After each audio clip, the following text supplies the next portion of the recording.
आ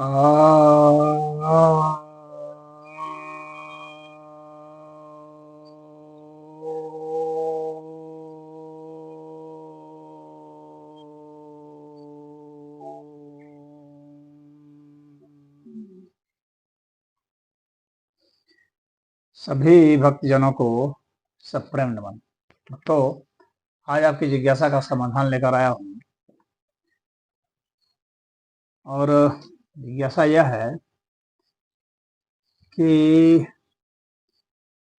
भगवान विष्णु को कश्यप ऋषि का पुत्र कहा जाता है। कश्यप ऋषि तो मनुष्य थे, तो क्या भगवान विष्णु भी उससे मनुष्य हुए? और भगवान विष्णु को कहीं अजन्मा भी कहा गया है, तो जब उनके यहाँ से जन्मे तो वे अजन्मा कैसे हुए?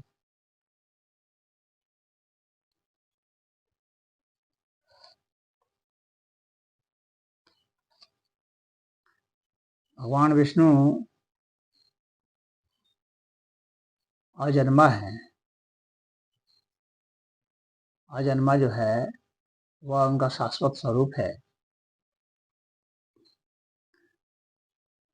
वह अस्थाई शरीर है, अजन्मा है, यानी जो जन्म नहीं लेता, शाश्वत है, सर्वव्यापी है। विष्णु का अर्थ होता है सर्वव्यापी। तो वह सर्वव्यापी जो है वह किसी जगह पर ज्यादा व्यक्त हो जाता है, दिखता है सामान्य लोगों को। ज्यादा व्यक्त क्या होता है, मतलब सामान्य लोगों को दिखता है, तो उससे वो कह देते हैं कि वह अवतार ले लिया।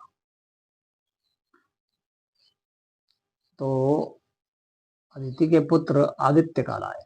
12 आदित्यों में से एक आदित्य भगवान विष्णु भी हैं। लेकिन ऐसा नहीं है कि वो उतना ही तक है और जो है उसके पहले नहीं थे। और अजन्मा का अर्थ यह नहीं होता है कि वह जन्म नहीं ले सकता, जन्म से वह परे है। उनमें सामर्थ्य की कमी नहीं है कि वह जन्म नहीं ले सकता। अगर सामर्थ्य की कमी हो जाएगी तो उन्हें ईश्वर नहीं कहा जा सकता। अजन्मा का अर्थ है कि वो जन्म से परे हैं और जन्म भी लेते हैं। जन्म लेते हुए अजन्मा है, यानी किसी एक जगह जन्म लिए हैं लेकिन बाकी जगह भी वही विद्यमान है। तो जन्म के संदर्भ में वहां आप कह सकते हैं जन्म लिए हैं, लेकिन जहां जन्म का संदर्भ ही नहीं है वहां भी वो मौजूद है, और उस अर्थ में वे अजन्मा है। और जो कुछ भी जन्म रहा है ना, वो भगवान विष्णु ही है, और जो नहीं जन्मा है वो भी भगवान विष्णु ही है। भगवान विष्णु के सिवा कुछ नहीं है, यही शाश्वत तत्व है और सर्वव्यापी है, अनंत है। उन्हें अनंत भी कहा गया है, सर्वव्यापी भी कहा गया है। अनंत मतलब इसका कहीं अंत नहीं होता। तो भगवान का वह वास्तविक स्वरूप है। लेकिन चूंकि भगवान कहीं अवतार भी लेते हैं, किसी के गर्भ से भी जन्मते हैं, उस संदर्भ में कहा जाता है कि वहां वे जन्म लिए हैं तो अवतार लिए हैं।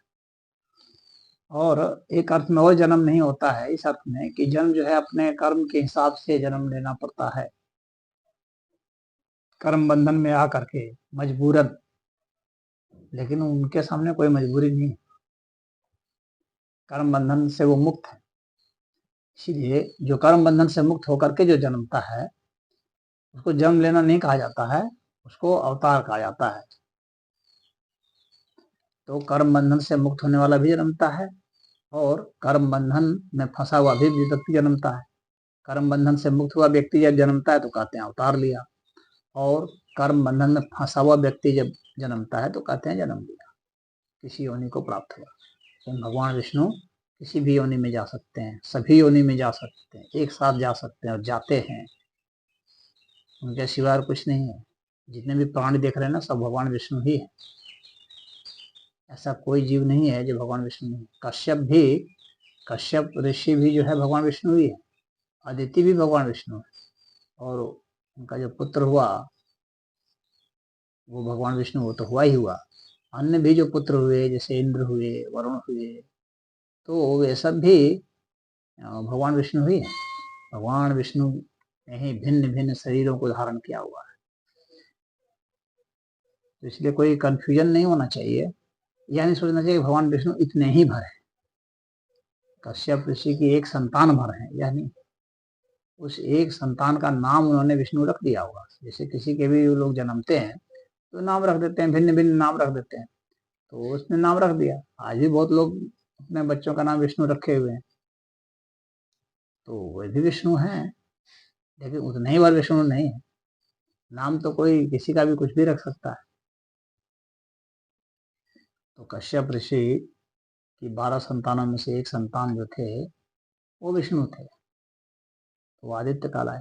ऐसा नहीं है कि वे पहले और लास्ट थे, उसके बाद भी कितने लोग के बच्चे हुए, उन लोगों ने अपने बच्चों का नाम विष्णु रखा, किसी ने अपने बच्चे का नाम शिव रखा, किसी ने अपने बच्चे का नाम दुर्गा रखा, बच्ची का। तो इसी तरह से सब लोग अपने बच्चियों का नाम तो देवी देवताओं के नाम पर रखते हैं,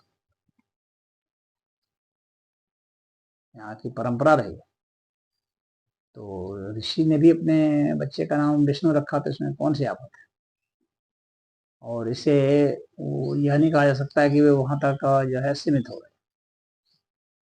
भगवान विष्णु का संदर्भ तो आप देखेंगे तो वेद में भी है, और वहां पर उनको जिस संदर्भ में समझा गया है उस संदर्भ को समझना चाहिए।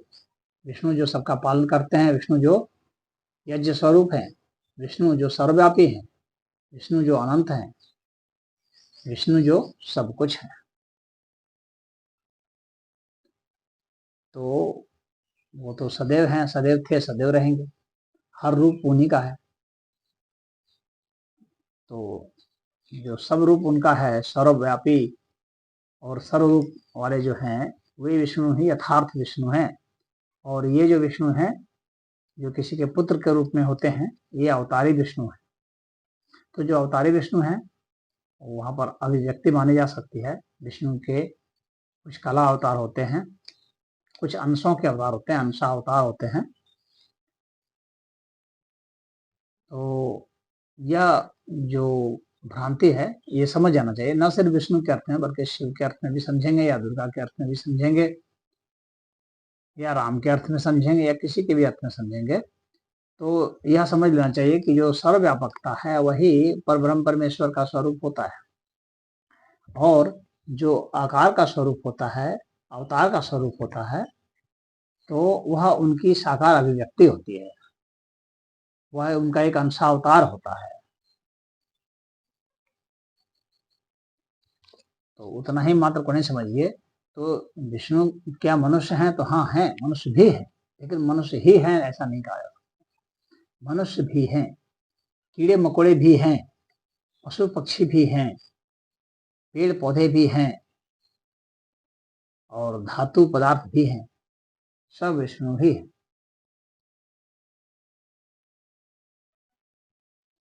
तो इसमें इतना ही। हरिओम।